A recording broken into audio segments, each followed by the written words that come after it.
Then, speaking of the Baldo, Nick Rekieta ain't up to too much. However, MN Public Records did scan more documents, and this time it is Rekieta's attorney in the criminal matter, so this is not Randazza. As this is an interesting filing because it's not usually something you file for. As I said, the statute allows the judge to decide on his own that he's going to file the records. So they request that all the juvenile records be sealed. The prosecution doesn't even say, like, okay, we're going to contest this. And then the judge says, number one, you cited the wrong statute for this. And number two, no. So that's not happening. I wonder why. I wonder if the judges in this case are profusely irritated by this loudmouth and his constant blathering on social media. Isn't that interesting? So after this leaked out, there was something the court, the prosecuting party, put out all these disclosures regarding information that they had. So this is Kristen Pierce, the first assistant Candido County attorney, filed basically their disclosures about what evidence they have. And one of the things that was interesting that immediately caught attention was, and by the way, this has like a lot of stuff. There's medical records. There's the transition form for going into custody.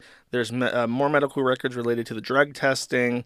There's various court documents, the hair test, photos of the home, emails with the child custody people, the petition for the emergency protective order, and notes from their meetings regarding like foster care and stuff. But the interesting stuff is right here at the top. It says child protection intake summary dated, and then you have the 5 kids and their respective intakes from his arrest. But then you have one from February 2023, and then one from February 2009, as in a long ass time ago, 15 years ago. More than that, even. So people are really like, why are there 2 more CPS cases from 2009 and 2023 that doesn't line up with the arrest? That's weird.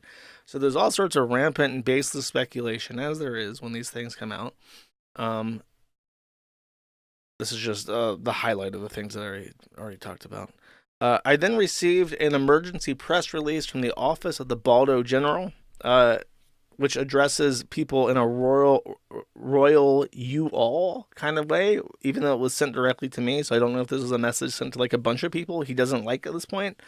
But he says, and now with the way that this is worded, it really reminds me of how PPP does like his Baldo court voice, where he tries to act like a royal, like a monarch issuing edicts and stuff. He says, since you all are retarded and don't have any way to know, the 2000 case is not ours. We were foster parents for that placement.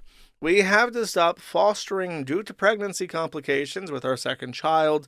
All CPS cases prior to the arrest date of 5/23, of which there are only 2, were screened as not sufficient and ignored because there was no actual basis for them. I think he's implying that the one in 2023 was a log that was trolling him with CPS, and then the one in 2009 was a related foster care parenting case that just so his name happens to be on because he had to return a child to the foster care system because his wife had issues, which, to be fair, could be very plausible. This was a much different Rekieta in 2009. The 2023 one, it's just his word. Obviously, he's at liberty to open up all these records whenever he pleases to. He could consent to the Bodycam footage right now to expedite things, but he's choosing not to, and instead choosing to deflect based off a one-sided story as we await the actual prosecution. Rage Pig posted this clip, and I want to play it. Oh, Kiwi Bros. I don't feel so good, Kiwi Bros.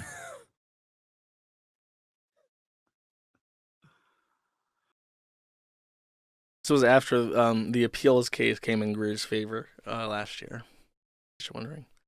And I did actually I asked my attorney to nudge the Candy, Ohio County for an update, and they did reply with an update that says we are still waiting for our IT to compile and transfer information to a thumb drive.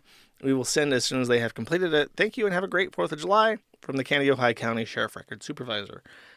This means that they're still working on the actual footage because they're going to have to redact information. Basically, the IT slave is going to have to go through and blur out like anything sensitive on apparently tens of hours of body cam footage.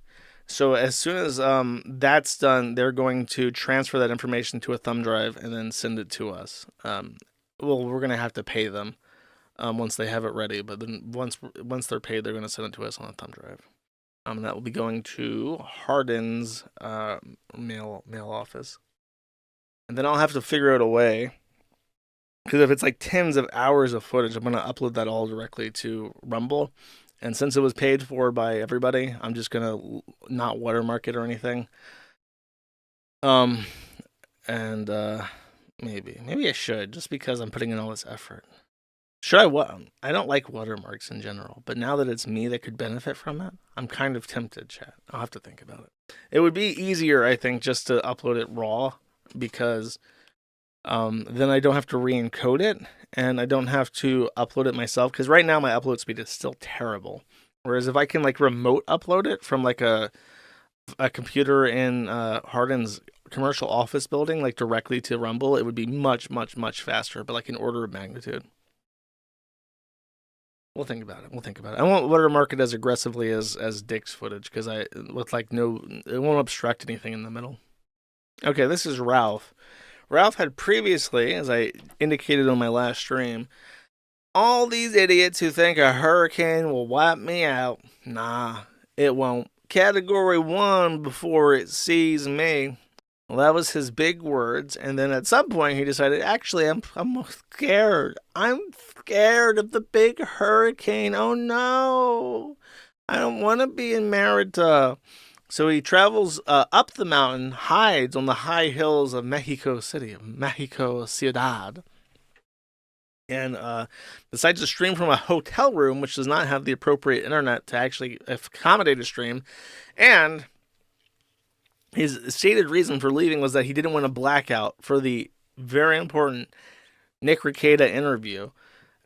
So he fled his home where his animals live to stream from Mexico City, specifically so that the internet would be reliable.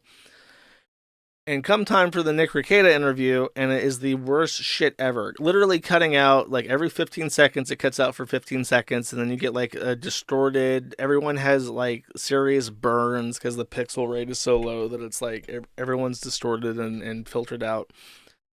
So we're gonna listen to some clips that we could salvage from this disaster, from the scared little pigu in his mountain home. If you're sober, you are having stroke symptoms. Okay. First off, that caught my attention. What would be the symptoms? What would be the stroke symptoms? From what I understand, he's obviously on Xannies again. It's not like drunk Ralph, it's Xanny-berry Ralph, which I just assume means that when he heard the news about that big mean hurricane coming up to Merida, he was like, "Oh no, I'm so scared. I'm so scared of the hurricane. Ay Dios mío." So he had to take. Come on, chat. You gotta understand. He's a very easily frightened little guy, and when he hears about the big mean cane coming, you gotta pop some Xans to relax. How else are you gonna flee to Mexico Ciudad without a couple little pink Xanny berries to help him get there, chat? Come on. Don't be mean, chat. Don't be mean. A James Gardner song if he could just put that in the chat, like I would play that. So and I see Perfectly Rainbow. sober, I'll play chat. that. Go ahead, whatever. Oh, okay. So at some point, everyone started teasing him, like, "No way that Nick Rekieta is going to show up on this plastered fat retard's shitty, broken stream, right?" So Ralph took that personally and issued a warning. I will let you me in the asshole if Nick Rekieta does not come on. So play that one more time. Bet you I will let you in the asshole if Nick Rekieta does not come on. So the stakes are high, and everyone's scared. Ralph was going to release a sex tape getting asked by PPP and Andy Worski, unless Nick Rekieta comes on. At this point, we had to send emergency messages to Nick Rekieta, warning him of the implications of a no-show in this stream, and he got the message. He did show up to avoid catastrophe. I will spread open both cheeks if Nick Rekieta does not come on tonight. And I mean, I'll really get up and I will really don't do it. He's like outright threatening us. What do you mean take another? Hello again, chat. Oh, jeez. I think you're just doing a drug test with both hands leveled flat, Ralph. That's not really anything. Well, that's what Ralph's been up to. There's literally nothing to talk about in regards to the actual interview. Nick did show up. He looked extremely pissed off while Ralph tried to sort out tech issues for literally 40 minutes. And then when it started, it just cut out over and over again. And Rekieta just did his whole diatribe like, oh, the government's out to get me. It's not fair. They didn't do anything. It's all false. Everyone's just being mean to me. It's all fake and stupid. Nobody cares. Nobody cares, Nick.